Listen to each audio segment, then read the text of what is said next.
Hello and welcome guys. Today in this video I'm going to show you how to insert shape in MS Word document. So first of all open MS Word. After that click on insert. Now in here click on shapes. Now select the shape as your requirement like stars and banners, flowcharts, basic shapes and lines and arrows. So if you want to add star shape, so select star.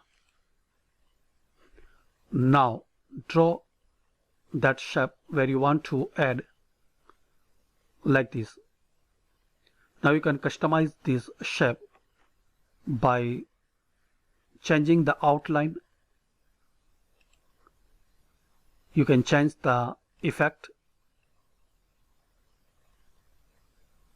like this, and also you can change the some another design.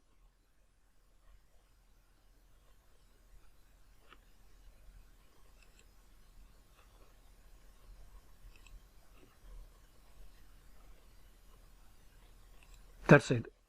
So friends, by this easy and simple setting you can insert shapes in MS Word document. I hope you like this video. Thanks for watching this video. Please subscribe this channel for latest update.